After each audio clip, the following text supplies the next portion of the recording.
আপনি ড্রাইভিং সিটে বসেন, এবার এটার ধরে রাখবেন স্টার্টিং, আমি পিছন থেকে ধাক্কায় ধাক্কায় 1 কিলোমিটার নিয়ে যাই। সম্ভব না, শেষে রাস্তা তুই আর নিচে পড়মু, নাইলে ওদিক দিয়ে গাড়ি এলে আগে আমি মরমু, তুই তো দৌড় দিবি, দরকার নাই, তুই সামনে এব, মরলে তুই আগে মর, তোর মাইয়ে বলা আমি দেখব, আমি ঠেলি।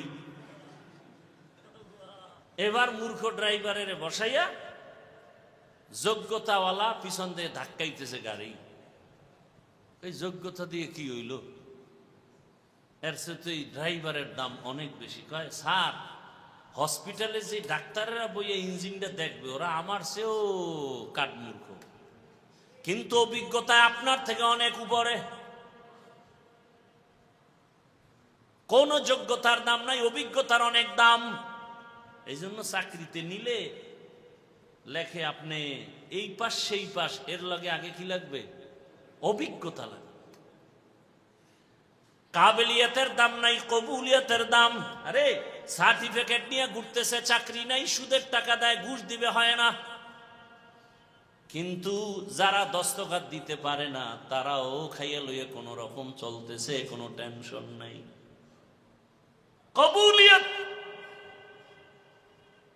বড় দামি এক সম্পদ। কাবিলিয়তের দাম নাই, কবুলিয়তের দাম। আর কাবিলিয়ত, কবুলিয়ত, কাবিলিয়ত লাগে দুনিয়ার জন্য, কবুলিয়ত লাগে আল্লাহর জন্য। দুনিয়াওয়ালারা যোগ্যতা যাচাই করে চেয়ার দেয়, আর আমার রব চেয়ারে বসাইয়া যোগ্যতা দেয়।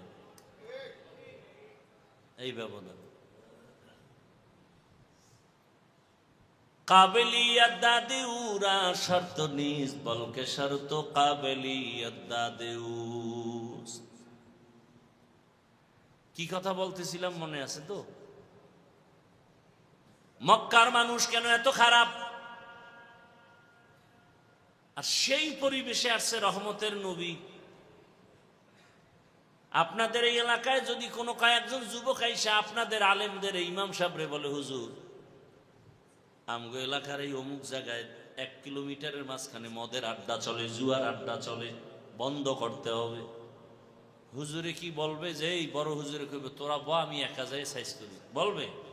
যদিও বলে, সব যুবকরা না না না না না না, পরিবেশ নাই, আমনে যাইেন না, আমরা যারা মোটামুটি হালকা ইমানওয়ালা আমরা আগে যাই, যদি পরিবেশ বুঝি আপনারে নেওয়ার মতো, তখন আপনি যাবেন।